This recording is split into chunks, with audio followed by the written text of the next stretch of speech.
Hoje e para os próximos 3 domingos nós vamos tratar do Credo dos Apóstolos. O tema geral aí é as doutrinas centrais da fé cristã.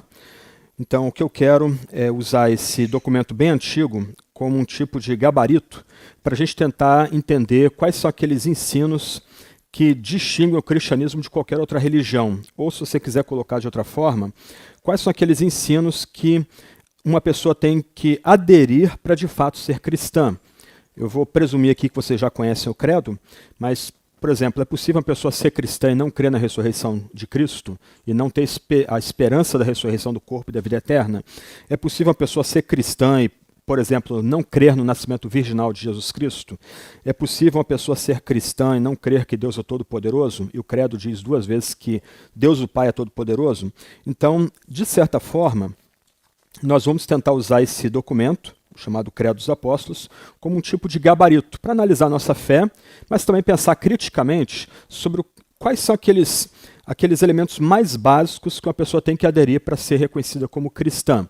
A palestra está sendo gravada, mas se houver perguntas, tem microfone?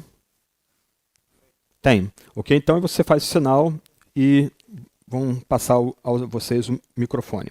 Eu queria começar lendo uma frase e depois fazendo um comentário sobre ela. Então, a frase vem de Jaroslav Pelikan. Ele é autor de uma coleção de 5 volumes sobre a tradição cristã. E logo nas primeiras palavras dessa coleção ele diz o seguinte: o que a Igreja de Jesus Cristo crê, ensina e confessa com base na palavra de Deus, essa é a doutrina cristã. A igreja cristã não seria a igreja como a conhecemos sem doutrina cristã. Essa frase é importante porque lembra duas questões básicas para a gente aqui. De um lado, na palavra de Deus, Deus fala a gente, Deus se dirige a gente. E Deus fala a gente na sua palavra com autoridade.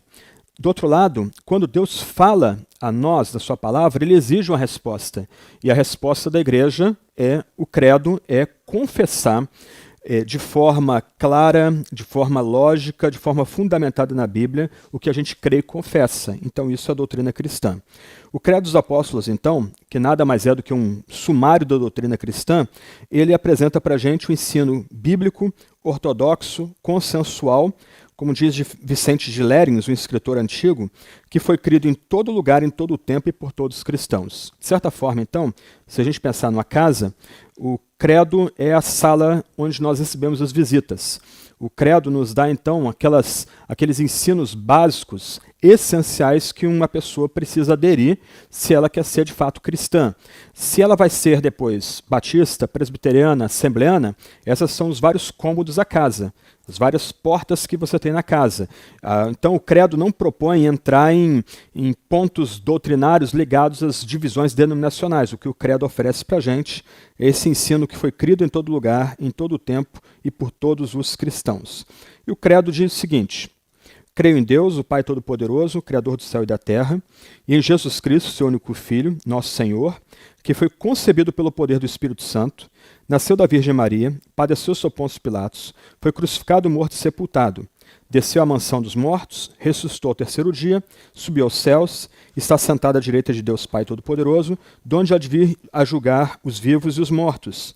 Creio no Espírito Santo, a Santa Igreja Católica, a comunhão dos santos, a remissão dos pecados, a ressurreição da carne e a vida eterna. Amém. O que nós vamos fazer então hoje é trabalhar apenas o creio. Semana que vem a gente trata de Deus o Pai. Na 3ª semana, Jesus Cristo, o único Filho de Deus o Pai. E na última semana, no último domingo, a gente trata, daqui a 4 domingos, creio no Espírito Santo. E você deve notar aí que eu ofereço uma tradução um pouco diferente desse último artigo. Quando a gente chegar lá, eu vou explicar por que eu ofereço uma diferente tradução, né? Creio no Espírito Santo, não na Santa Igreja, mas creio à Santa Igreja Católica. Um ponto importante aqui é que esse documento ele é muito antigo.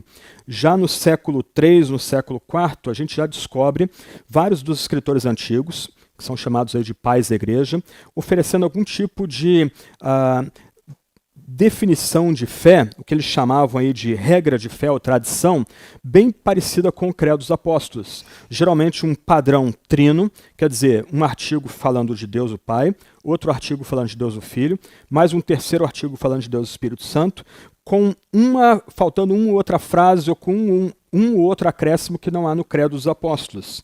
Então, esse documento que a gente vai tratar hoje, nos próximos domingos, ele é um documento antigo, também chamado aí de símbolo de fé, que a partir do século VII e século VIII, se tornou um tipo de padrão usado, por exemplo, em cultos da ceia, cultos de batismo, em momentos solenes em que a igreja precisava responder uma pregação importante, a igreja terminava o culto recitando o Credo dos Apóstolos. Então, a partir do VII e VIII século, esse documento que nós vamos considerar aqui nesses domingos, ele se tornou um texto padrão para preparar pessoas, por exemplo, para o batismo, na hora de confissão de fé diante da igreja, etc. E por que ele é chamado de símbolo de fé? A história aqui vem do âmbito militar. No mundo antigo, quando dois comandantes de unidades militares romanas iam se separar para uma campanha militar, eles pegavam um vaso, quebravam um vaso, pegavam dois pedaços do vaso que se encaixavam direitinho, e eles, cada um, ao separar, levaria esse pedaço de vaso consigo, e em necessidade de se comunicar no campo de batalha, os seus mensageiros carregariam esse pedaço do vaso. Se houvesse necessidade de autenticar a mensagem, para um dos generais, um dos comandantes ver se aquele mensageiro realmente vem da parte do seu aliado, do seu colega, então ele pegaria o pedaço que ele ficou do vaso, o mensageiro lhe daria outro pedaço, eles encaixariam, se o pedaço encaixasse direitinho, então houve um símbolo, houve uma identificação entre ambas as partes. Então, desde os primórdios, aí século III, século IV, esse documento, a origem, os textos que deram origem a esse documento começaram a ser chamados de símbolos de fé. Era uma forma de cristãos se reconhecerem. Um cristão reconheceria, por exemplo, um tipo de noção de fé como herética, se essa noção de fé, por exemplo, negasse que Jesus nasceu da Virgem, se Jesus foi sem pecado, se a morte de Jesus foi para o perdão dos pecados. Então, se um certo grupo, um certo líder religioso, se dizendo cristão, negasse uma das doutrinas centrais do credo, então não haveria como casar as ideias, não haveria como reconhecer nesse a autenticidade da fé cristã, então aquele seria completamente rejeitado como alguém que não é cristão legítimo. Então, a noção de símbolo de fé nasce desse contexto de que crentes, ao serem apresentados esse texto e ensinados nesse texto, eles começaram a se tornar aptos para identificar aquilo que era da fé mesmo, ou aquilo que era cristianismo de verdade, ou o que era uma reinterpretação da fé, uma distorção da fé, daí a ideia de símbolo de fé, uma forma de autenticar ou reconhecer se tal pregação, tal ensino era de fato cristão. Por exemplo, Agostinho, o famoso pai da igreja, nas suas confissões, ele conta uma história da época de quando ele era maniqueu, de um dos seus líderes debatendo junto com o bispo da igreja cristã. E o maniqueísmo, ele é uma ideia dualista, ou era uma ideia dualista, em que entendia que haviam duas divindades lutando pelo controle da criação, uma divindade má e uma divindade boa, ou duas energias, né, uma boa e uma má, e que a energia boa está conectada ao espírito e a energia má à matéria. Então, no meio do debate, o seu líder lá, o líder maniqueu lá, que ele seguia naquela altura, defendendo de forma bem aguerrida essa noção dualista do mundo, e aí o bispo vira para esse maniqueu e pergunta, me explica uma coisa, se a criação é má, já que essa energia malvada, esse poder mal está na matéria e não no espírito, então por que vocês se alimentam? E aí o Agostinho diz que naquele momento começou a ruir as suas crenças na veracidade do maniqueísmo, porque o líder maniqueu fica muito sem graça diante do bispo e vira para o seu grupo e diz, olha, eu não posso ensinar isso diante de vocês, isso é alguma coisa secreta, eu vou comentar isso no nosso grupo. E Agostinho foi para a reunião do grupo de maniqueus e nunca recebeu resposta de por quê. Se a criação é má, os maniqueus podiam se alimentar da criação, encontrar energia comendo o alimento que a criação mesmo fornece. Essa história é importante porque a gente lembra que no credo, Deus Pai é caracterizado como o Todo-Poderoso e Criador dos céus e da terra. Naquele momento ali, quando Agostinho começa a notar que o maniqueísmo não tem resposta para essa contradição, né, despreza-se a matéria, mas se serve da matéria, ou despreza a criação e serve da criação, ele começou a entrar em crise e isso vai ajudar a preparar o caminho dele para mais adiante ele chegar à fé cristã. A história ilustra aqui o ponto que a gente aprende depois com Agostinho, que o credo, esse resumo da doutrina cristã, pode e deve ser usado de forma crítica. Pessoas que acham que podem agregar várias ideias díspares e colocá-las juntas e se acharem cristãs, elas estão se afastando do espírito daquilo que é resumido no credo como centro da fé cristã. E uma questão que pode ser levantada aqui, ao olhar o texto do credo, é por que o credo não diz creio na Sagrada Escritura ou creio na Palavra de Deus? Algumas pessoas podem dizer, puxa, a gente vai recitar o credo não é bíblico, né? A gente está estudando os 10 mandamentos, no passado nós meditamos no Pai Nosso, ali tudo bem, a gente está meditando na Palavra de Deus, o texto bíblico, por que então a gente tem que meditar no credo se ele não é bíblico? A pergunta é, será que ele não é bíblico de fato? Calvino vai dizer o seguinte, o credo nada contém de doutrina humana, pelo contrário, é uma coleção de testemunhos certíssimos da Escritura. Por que não há creio na Escritura no credo? Porque linha após linha, o que nós temos ou são citações diretas do texto bíblico, ou são resumos do ensino central da Sagrada Escritura, quanto a cada ponto ali elencado no credo dos apóstolos. O credo, então, já é bíblico. Cada afirmação no credo é baseada na Sagrada Escritura, é deduzida do ensino global da Sagrada Escritura. Então não há necessidade de afirmar a crença na Escritura, porque o credo, nesse sentido, já é bíblico. Então essas são algumas questões introdutórias. Eu estou indo um pouco rápido demais por causa do horário. A gente tem uns 30, 40 minutos ainda de aula, mas se você quiser interromper e fazer perguntas, você fica à vontade. É só fazer sinal, aí vão trazer o microfone para você, tá bom? Aí eu paro e a gente conversa um pouquinho aí, tenta lidar com a sua questão. Então, eu queria hoje tratar do creio. A primeira palavrinha do credo é creio em Deus. E a gente precisa elaborar um pouquinho aí o que significa essa primeira expressão do credo. O Alistair McGrath, num comentário ao Credo dos Apóstolos, lançado em português, ele vai dizer o seguinte, o credo foi escrito em latim e suas palavras iniciais, credo in Deum, são tradicionalmente traduzidas como creio em Deus. Aí ele diz o seguinte, traduções bem mais precisas seriam, tenho confiança em Deus, deposito minha confiança em Deus, ou apenas confio em Deus. A tradução tem o objetivo de expressar uma declaração bem mais vigorosa. Então, o que o McGrath destaca ao comentar essa palavrinha é que quando nós falamos juntos, creio em Deus, a ideia aí não é apenas uma questão intuitiva, uma questão de afetos ou de emoções, né? Porque a gente tem um culto legal, a gente sente a presença de Deus aqui no nosso meio, então o que agora eu vou falar, eu creio. Não, a expressão ela tem uma força maior. A expressão creio implica que nós confiamos de fato naquilo que está sendo proferido pela igreja. A gente de fato confia que nós estamos expressando verdades que não podem ser negociadas, verdades que são absolutas para a nossa interpretação da Bíblia e para a interpretação do mundo.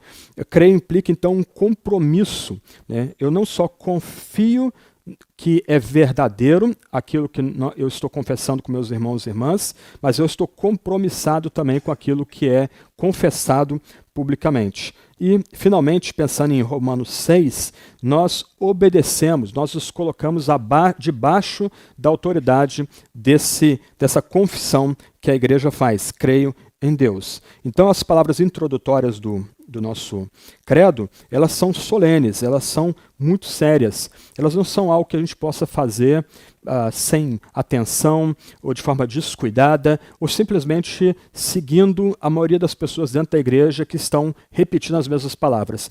O creio, inclusive ele está no singular, ele exige uma resposta nossa de confiança, de compromisso e de obediência.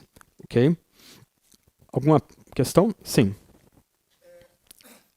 Há um pai da igreja, o Fino, ele falou que é 12 partes e cada parte foi composta por um apóstolo. Várias vão dizer que isso é essa na cabeça dele. Mas quem foi Ok, boa pergunta. A tradição vai dizer, o Éder está levantando aqui, que há uma história antiga que os apóstolos, antes de se separar em Jerusalém, cada um deles deu uma frase, e o conjunto dessas 12 frases que nós temos no Credo vão formar esse documento que a gente está estudando nesse domingo e vai estudar nos próximos domingos. Mas não há nenhuma base que prove a veracidade dessa afirmação. O fato é que a gente não sabe quem é o autor de fato do Credo. Então, como eu mencionei há pouco, já no 3º e 4º século, alguns pais da igreja, até antes, segundo para o 3º século, na verdade, alguns pais da igreja, como Irineu de Leão e o próprio Ambrósio, que eu cito no slide, eles já citam um documento muito parecido com o Credo. Então, no meu livro, que saiu pela Fiel, que é uma exposição do Credo também, tem um apêndice onde eu faço um levantamento desses vários documentos que precedem o Credo em termos de antiguidade. Algum momento aí no 7º século, no 8º século, esses vários testemunhos de fé foram harmonizados e aí foram formulados nos termos que a gente recita hoje em nossas igrejas, como a gente leu há pouco aqui. Mas ninguém sabe qual a origem de fato, quem foi o primeiro autor desse documento. O fato que, sobretudo do 7º século em diante, 7º e 8º século em diante, a partir da região da Gália, da França, né, a terra do Asterix e Obelix, esse documento se tornou importante dentro da liturgia cristã, sendo recitado nos cultos, usado para preparação para batismo, etc. Ok? Outra pergunta? Ok. Um ponto importante aqui, e o Credo também destaca isso, é que a Escritura não contém nenhuma tentativa de provar a existência de Deus. Isso é importante a gente destacar. A Escritura já abre afirmando que Deus existe e é o único Criador de todas as coisas. Em nenhum momento os profetas do Antigo Testamento, os apóstolos do Novo Testamento vão, por exemplo, elencar argumentos para provar que Deus existe. Por que eles não fazem isso? Porque na Escritura Sagrada, Deus não é a probabilidade. A Escritura Sagrada já pressupõe que Deus existe, que Deus é o Todo-Poderoso, que Ele é o Criador dos céus e da terra, e a fé é requerida daqueles que se aproximam dele. Quando a gente, então, repete com a igreja, creio em Deus, nós estamos lembrando que Deus exige da gente fé. Ele requer que a gente creia. Se a gente não crê, a gente permanece em incredulidade e desobediência. Nós somos chamados a crer. E aqui a gente lembra da passagem do Evangelho em que um personagem vira para Jesus e diz: eu creio, ajuda-me na minha falta de fé. Então, quando nós juntos recitamos creio em Deus, a gente está confessando que nós somos pecadores, nós somos dependentes da graça de Deus, a iluminação que nós temos a respeito da fé provém de Deus, a força que nós temos para confessar eu creio em Deus também procede dele, como Lutero diz, somos mendigos, esta é a verdade. E ainda pensando aqui nessa questão do crer como confiança, como compromisso, como obediência, a gente pode lembrar de Agostinho. Ele diz: portanto, creio tudo que entendo, mas nem tudo que creio também entendo. Tudo que compreendo conheço, mas nem tudo que creio conheço. Então, um ponto importante aqui também é que a fé não é algo que nos ajuda a compreender tudo, ou compreender exaustivamente toda a revelação de Deus da Sagrada Escritura. Tem áreas da revelação de Deus na Escritura que a gente vai ter que dizer, olha, eu não sei como responder isso. Esse é um ponto difícil aqui, não dá para... não tem como elaborar mais. Mas ainda assim a gente permanece crendo, como diz Agostinho, creio tudo que entendo, mas nem tudo que creio também entendo. Tudo que compreendo conheço, mas nem tudo que creio conheço. Ele está levantando aqui o fato de que nossa razão tem limites, nosso intelecto tem limites. Algumas vezes a gente fala aqui na igreja, nós temos uma confissão de fé, que aqueles que vão ser membros da nossa igreja, eles não precisam entender tudo que está na confissão de fé, mas eles têm que respeitar que aquela é a linha mestra da igreja, são as boias de sinalização que ajudam a gente com nossa pregação, com nosso ensino, orações, culto, batismo, ceia, etc. e tal. Então, ainda que a gente reconheça que a gente tem a dificuldade de explicar certos elementos da fé, que são por natureza difíceis, Deus é um, Deus é três, predestinação, responsabilidade humana, etc. e tal, ainda que a gente tenha dificuldade de conhecer detalhadamente esses assuntos, do outro lado a gente é chamado a crer, a colocar nossa fé nesses temas, posto que eles são parte da revelação de Deus para nós. Sobretudo aqui, o que se destaca no credo é justamente essa revelação de Deus como 1 e 3. Na minha tradução, eu digo, creio em Deus, vírgula, que é o Pai, o Filho e o Espírito Santo. Outras traduções vão dizer, creio em Deus o Pai, e em Jesus Cristo, e no Espírito Santo. Eu prefiro colocar a vírgula após creio em Deus, porque me parece que o credo ele elabora, em alguma medida, o ensino de que Deus é um e também é três. Nosso Deus é uma essência, que se revela como Deus o Pai, Deus o Filho e Deus o Espírito Santo, o que já é uma doutrina bem complicada. E isso até ilustra o ponto de Agostinho aqui. A gente pode ter dificuldade em compreender os meandros, os detalhes desse ensino tão central para a fé. Mas, do outro lado, a gente é chamado a se compromissar, é chamado a confiar que essa é a revelação de Deus e a gente obedece àquilo que Deus fala na sua Sagrada Escritura. Uma questão que pode ser levantada também, aliás, alguma pergunta sobre esse ponto? Creio em Deus? Dúvida? Não? Ok. Só ainda, voltando ao ponto aqui, eu lembro da história de John Wesley, quando ele se converte ouvindo um homem lendo o que Lutero escreveu sobre a Epístola de São Paulo aos Romanos. Enquanto ele ouve a leitura, ele diz que o coração dele foi estranhamente aquecido. Esse é um elemento também da fé. Esse creio que é exigido desse documento antigo não é apenas uma noção intelectual. Esse creio é algo que deve incendiar a gente, deve mover a gente, deve nos comover. Creio em Deus, que é Pai.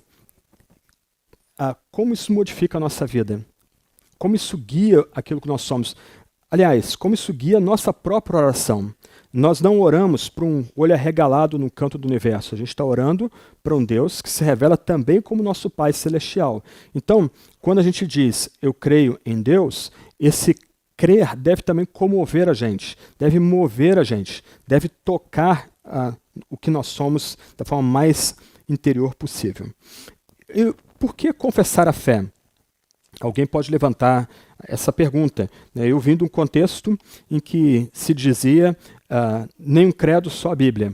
Mas se a gente pensar um pouquinho, a Bíblia pode ser usada e abusada de diversas formas. A gente pode pensar nas várias seitas, nos vários grupos heréticos que temos no nosso meio, grupos que saíram de nós, mas não eram de nós.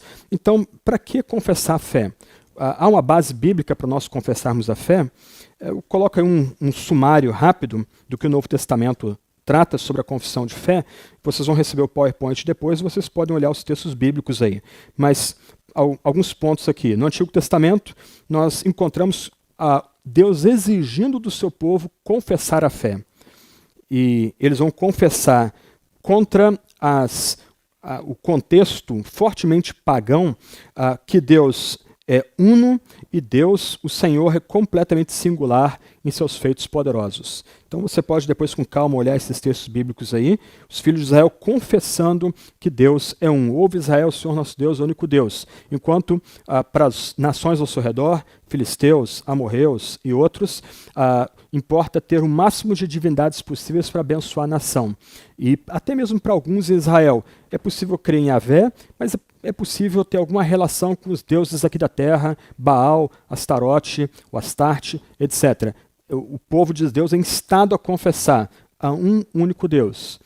Só há um único Deus. Esse é o grande eu sou.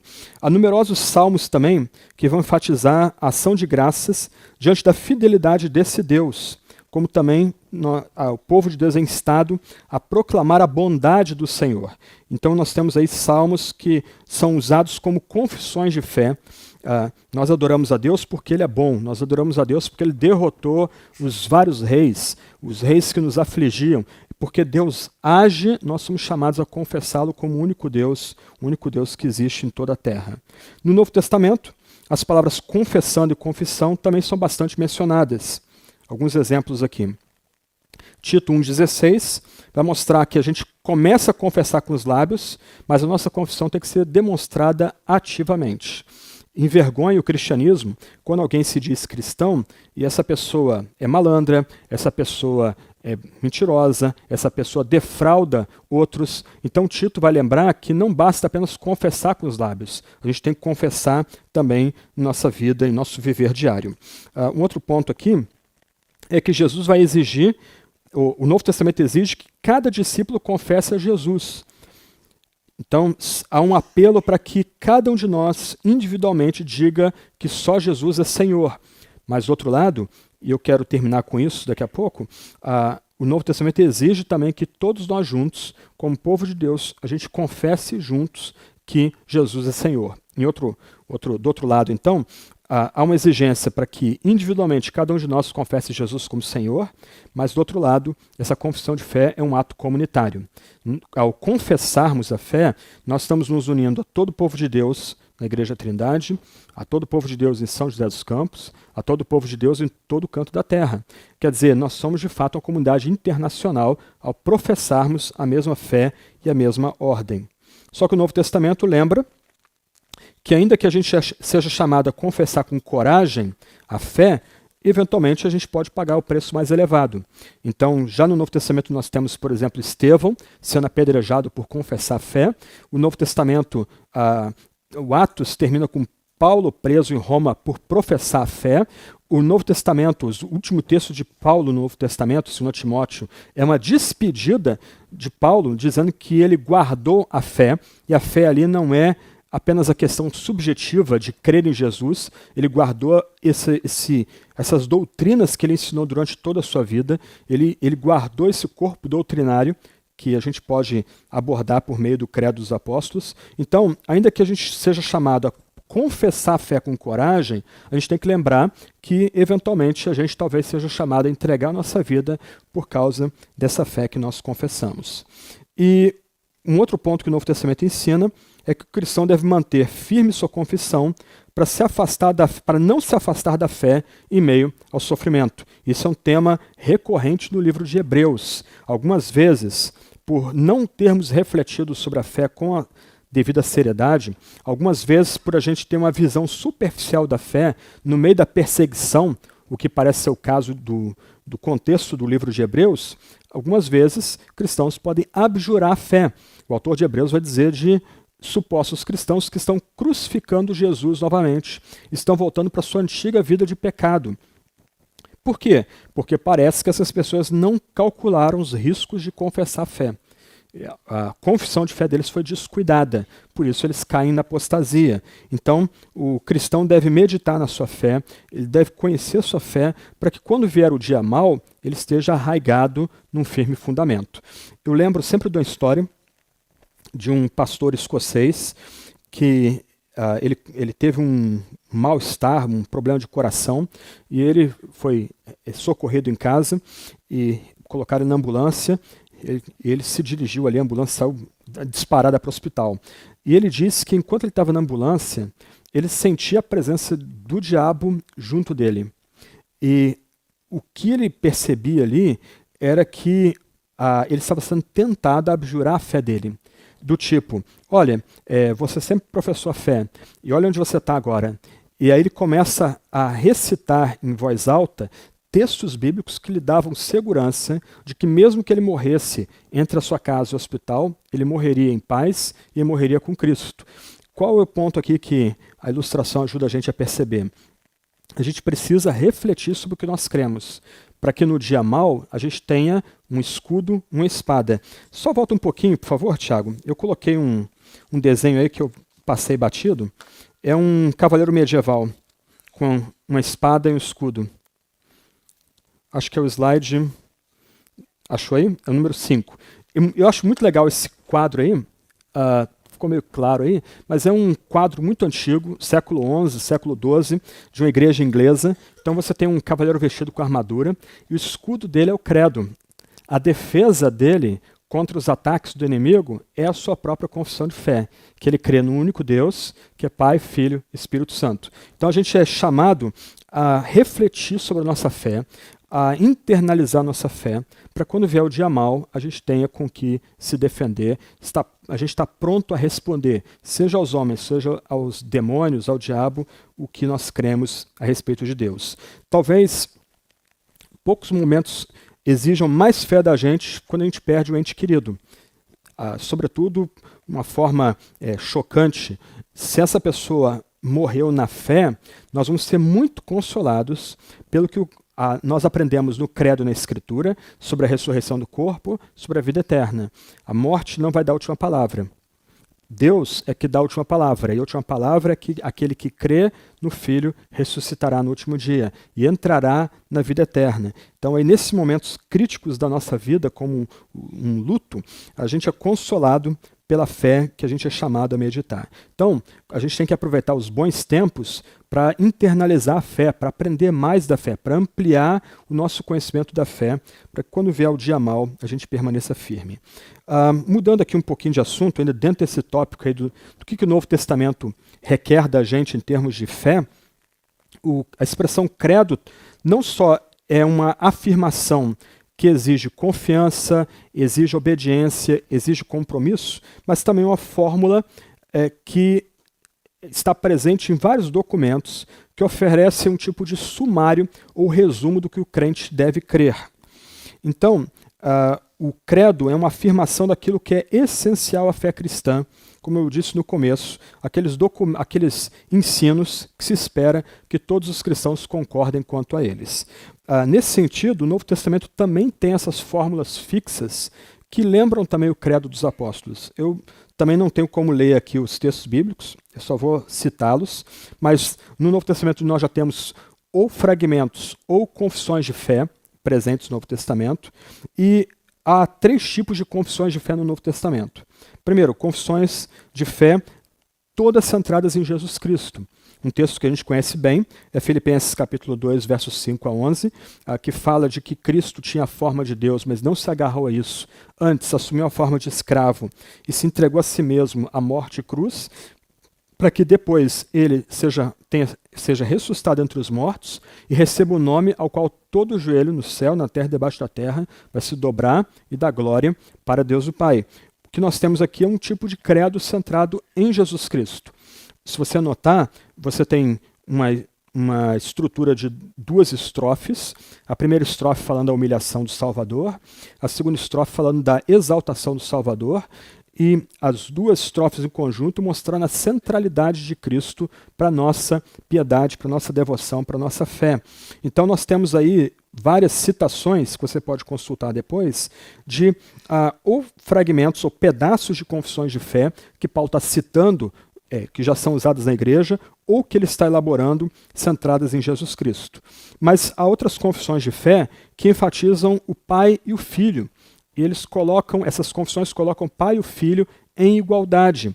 O Pai e o Filho são dignos de serem louvados e adorados. O Pai e o Filho são um só em essência. Então o Novo Testamento também traz confissões de fé centradas no Pai e no Filho. E por último, nós temos formulações trinitárias, que são confissões de fé também à luz do Novo Testamento. Por exemplo, Mateus 28, 19 é uma pequena confissão de fé. A gente deve ir e fazer discípulos e batizar esses discípulos em nome do Pai, do Filho e do Espírito Santo. Um tipo de bênção que é dada àqueles que se batizam no nome do Deus Trino. E se você notar, o credo tem essa mesma estrutura. O Pai, o Filho e o Espírito Santo. Nós abençoamos pessoas na igreja ao final do culto em nome do Filho, do Pai e do Espírito.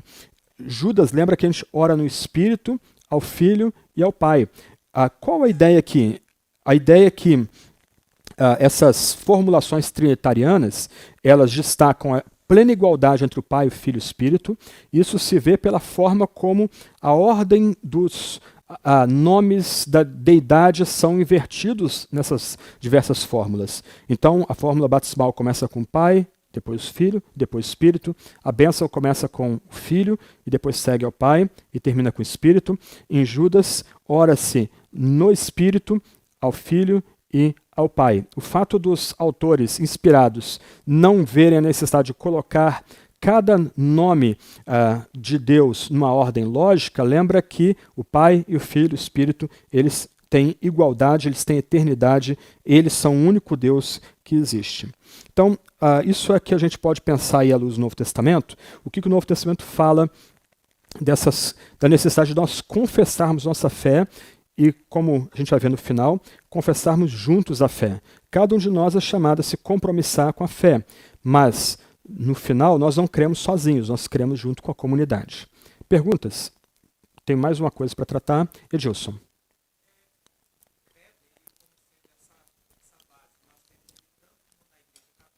Uhum. Sim. Uhum.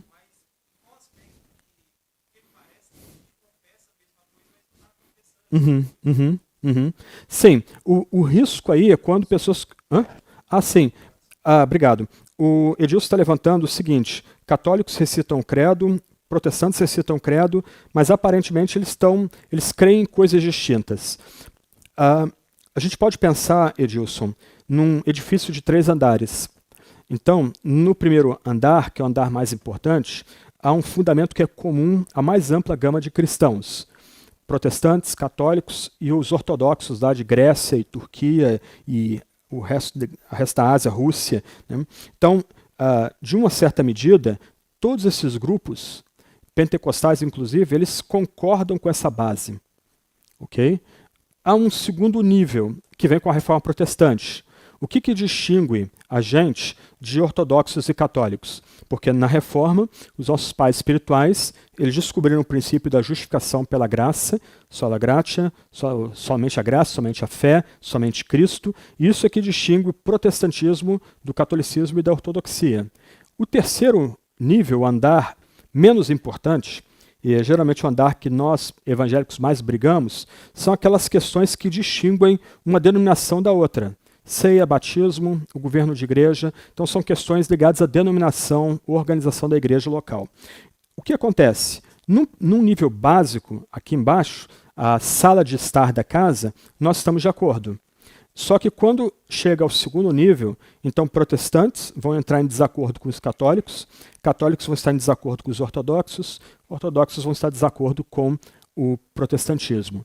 Então, num nível básico, os católicos e os protestantes vão concordar em cada ponto do credo, porque ele é básico, ele é aquilo que é mais essencial à fé cristã, como eu tentei enfatizar no começo aqui.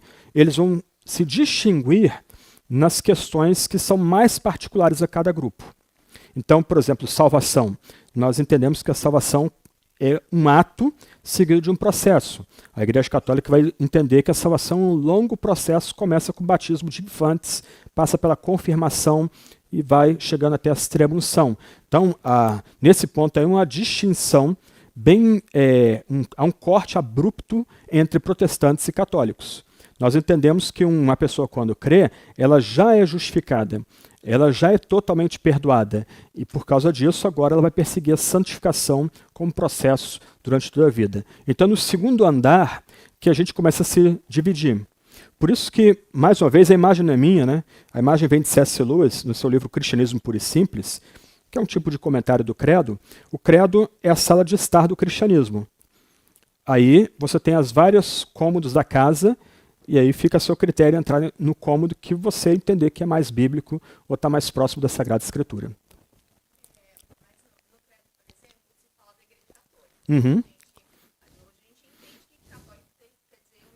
Uhum. Mas eles recitam isso pensando nisso? Porque eu, particularmente, quando fui católica, nunca fui ensinado isso na catequese. A Igreja Católica é a igreja, a instituição católica. Caso a gente talvez não divergiria da... Sim. Aí tem que ver quem que interpreta mais corretamente o credo à luz das suas origens. Porque originalmente o credo estava pensando em Roma. Roma não era uma igreja de destaque ainda quando o credo foi elaborado. Havia Antioquia, havia Éfeso, havia Constantinopla, havia Alexandria. Roma era uma igreja importante, mas não menos importante do que outras igrejas da Ásia. Então, a ideia do creio na igreja católica é que nossa igreja não é um grupelho, não é uma seita herética, e só nós somos verdadeiros, não. Nós estamos crendo aquilo que a igreja de Deus, composta de homens e mulheres, ricos e pobres, letrados e letrados, creem em todo canto da terra. Só que é interessante a questão que você levanta, até o Concílio Vaticano II, década de 60, nós éramos heréticos para a Igreja Católica. Mas a partir da década de 60 nós nos tornamos irmãos separados. Então, mesmo quando católicos recitam creio na Igreja Católica, a ideia ali, em tese também, né, pode não ser na cabeça de quem recita, mas é que a Igreja é maior do que a própria expressão local, a própria Igreja Romana. Apesar do que até a década de 50, a ideia é que a Igreja Romana é igual ao reino. Então, quem não está na Igreja de Roma, não está no reino, logo não tem salvação. Desculpa. Então, a questão aí é retroagir as origens. À luz das origens, qual é a ideia básica de cada afirmação do credo? O que o credo queria dizer em Ambrósio e Rufino, como foi mencionado? Creio na igreja. Aliás, esse é meu ponto. Nós não cremos na igreja. A minha tradução é um pouco diferente. E no meu livro eu dou vários exemplos de textos mais antigos em que se lia creio no Espírito e a igreja. Porque a igreja, o perdão dos pecados, a ressurreição, ele não é algo que a gente crê. A gente crê numa pessoa. E a gente crê que essa pessoa faz obras.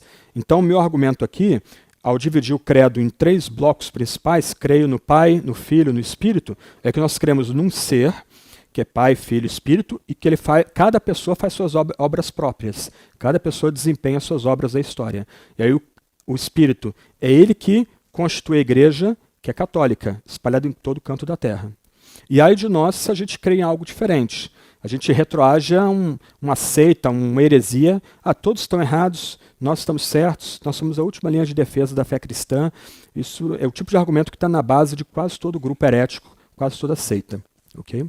Sim, Melk.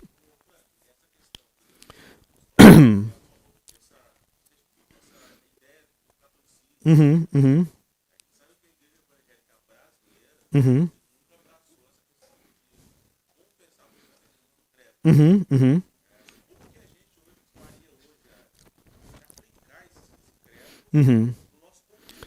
Sim. Ao recitar o credo, ou estudar o credo, muita gente fica chocada. Isso é coisa de católico, etc. A pergunta básica é a seguinte, me mostra um artigo do credo que não seja bíblico. Se não é bíblico, então não procede de Deus. Agora, se é bíblico, é justo que a gente use, porque a igreja tem usado desde os primórdios esse documento. E usado não só para a própria edificação da fé, mas também de forma crítica. Voltando um pouco à questão que eu falei, uma tentação nossa hoje é ver o conjunto do ensino bíblico de forma fragmentada. Então, a ideia atual é que a fé cristã é um apanhado de ideias. Então, eu me vejo tendo a liberdade de selecionar as ideias que eu bem entender para ser a minha interpretação possível da fé cristã. Mas algo que eu quero encerrar com isso, o Novo Testamento mostra, é que essa fé é comunitária. Eu não posso ter a minha interpretação particular do cristianismo e me achar cristão. É o que eu coloquei há pouco. Como uma pessoa que nega o nascimento virginal de Jesus pode dizer que é cristã? Como uma pessoa que nega que Cristo ressuscitou corporalmente dentre os mortos pode dizer que é cristã? Então, ao recitarmos o credo, nós estamos dizendo que nós cremos em algo que é maior do que a gente. A gente obedece a essa revelação que vem da Sagrada Escritura. Então a pergunta é simples. Leia o credo, por favor. Aí a pessoa vai ler. Me mostra uma frase do credo que ou não seja bíblica ou não proceda do ensino global da Sagrada Escritura. Aí, se a pessoa é crente mesmo, vai com essa cabeça, tá certo, tudo bem, ok. Mas assim, você levanta um ponto, nosso protestantismo ele é intensamente anticatólico.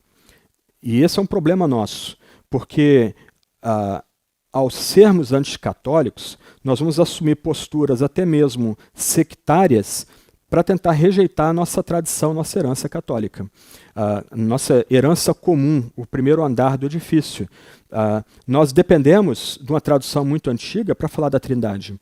Nós dependemos de uma tradição muito antiga para falar de Jesus Cristo como Deus e homem, a união das naturezas em Jesus, e como essas duas naturezas são essenciais para a nossa salvação. A gente não pode descartar essa herança comum. A gente a reforma à luz da Sagrada Escritura, como foi feito no século XVI. Mas não dá para fazer uma ruptura com tudo que veio antes. Como se a nossa fé tivesse caído do céu agora, né? Aliás, nossa fé tem, se a gente for calcular aqui, tem talvez 4.000 anos. Nossa fé começa com Moisés, com a revelação que Deus dá a Moisés. Aliás, a revelação que Deus deu antes Abraão, Isaac e Jacó e é registrada por Moisés. Quer dizer, isso que é bonito para o cristão que é consciente, quer pensar de forma mais ampla. A gente não é um mero acidente de percurso aqui. Nós estamos entrando numa corrida de bastão que já tem 4.000 anos de história. E nós recebemos essa tradição, nosso papel é passar adiante essa tradição bem básica. Okay? E ela é inegociável. 10:05. Vou deixar para tratar um ponto importante semana que vem, que é a fé como pressuposto, mas o que eu diria aqui, agora, é o seguinte. Muitas vezes a gente vai ser ridicularizado por crer. Ok? No ambiente universitário, a ideia é que a fé cristã é a fé de pessoas iletradas, pessoas supersticiosas, gente que acha que não há outra explicação plausível para o universo, tem que pensar em termos mágicos, míticos, etc. Mas é possível sequer interpretar o mundo sem crer num certo conjunto de valores? Aí eu vou começar o nosso encontro semana que vem tratando disso. Quando a gente conversa com pessoas que não são da fé, o que a gente nota é uma confusão imensa neles quanto a partir de que fundamento eles vão interpretar o mundo, a criação, a experiência de casar, ter filhos, de dizer que ama ou experimentar amor. Eles podem tentar interpretar o mundo a partir da razão, a partir da experiência, a partir de alguma intuição mística. Agora, se você notar, cada uma dessas óculos que os incrédulos usam para interpretar o mundo são assumidos arbitrariamente. O incrédulo vai ter que dizer que ele crê num certo conjunto de valores, ou pelo menos ele vai pressupor que crê num certo conjunto de valores para interpretar a criação. Então, no meio dessa bagunça toda de vozes, muitas vozes falando, e eu vou voltar a tratar disso semana que vem, nós somos chamados a crer. E crer nessa revelação de Deus, resumida do credo, não é anti-intelectual. Os não cristãos, eles vão interpretar o mundo a partir da própria experiência ou a partir de si mesmos. O ser humano passa a ser a medida de todas as coisas. Por isso essa bagunça que a gente tem hoje, várias vozes tentando competir pela nossa consciência, um verdadeiro mar revolto de vozes se contradizendo. Diante disso, o cristão é chamado a tapar os ouvidos, olhar para cima e atender a única palavra de Deus. E crer que é ela que dá sentido para a nossa existência e nos ajuda a interpretar o mundo. Colocando de outro lado, o que é mais lógico e racional? Tentar interpretar o mundo a partir dos nossos próprios valores, valores humanos, valores que nascem do partido, nascem da região que a gente nasce de nossa intuição, ou crer que é um Deus que é criador e que se revela e que essa revelação dá sentido à nossa vida e ilumina tudo que é canto do mundo. O que é mais racional no final? Mas semana que vem eu volto a esse ponto. Eu queria terminar falando sobre uma fé pública e comunitária. Ao recitar o credo, é o último slide aí. Ao recitar o credo, o cristão oferece uma confissão de fé pública. Aí Paulo exige: porque com o coração se crê para a justiça e com a boca se confessa a respeito da salvação. Ao confessarmos o credo, nós os confessamos parte dessa igreja, não a expressão local, aqui a Igreja Trindade, não a expressão denominacional, não a expressão da reforma, mas nós nos confessamos parte da igreja maior. Nós somos inseridos em pelo menos 2.000 anos de história aqui, quando nós confessamos juntos o credo. Karl Barth, um escritor importante do século XX, disse: no credo, a igreja curva-se perante Deus. A gente reconhece, quando recita o credo, de que cada cláusula dele é bíblica, é fundada na Sagrada Escritura. A gente confessa que cada uma dessas cláusulas é essencial para nós nos reconhecermos como cristãos, para nós nos identificarmos como cristãos. E aí, quando a gente confessa o credo, nós estamos nos unindo a todo o povo de Deus, tempo e também no espaço. Alguma pergunta? Semana que vem a gente recomeça falando um pouquinho sobre o credo, o creio, e a gente trata de Deus o Pai semana que vem. Perguntas? Nenhuma pergunta? Ok. Nós vamos começar semana que vem 9h15, ok? 9 horas o pessoal ainda está ensaiando ainda, mas vocês podem ir chegando, tem um café já cedo sendo oferecido aqui, a gente pode ficar conversando um pouquinho. 9h15 a gente começa indo até 10h10, 10h15 no máximo aí. Vamos orar, e a gente corre para o nosso café e depois voltamos para o nosso culto. Senhor Deus, nós te adoramos porque no meio da confusão que vivemos, o Senhor se revelou a nós. E o Senhor se revelou a nós na Tua Palavra, na Sagrada Escritura. Deus, ajuda-nos a prestar atenção na Sagrada Escritura. Ajuda-nos, ó Deus, a receber por fé aqueles ensinos, aquelas proposições, afirmações que são mais importantes da Sagrada Escritura. Ajuda-nos, ó Deus, a juntos confessarmos a uma só voz a nossa crença nessas afirmações que vêm da Tua Escritura. Ajuda-nos a meditar nelas, para que quando vier o dia mau, a gente seja encontrado firme nessas mesmas afirmações que procedem da Tua Palavra. Assim te oramos. Amém.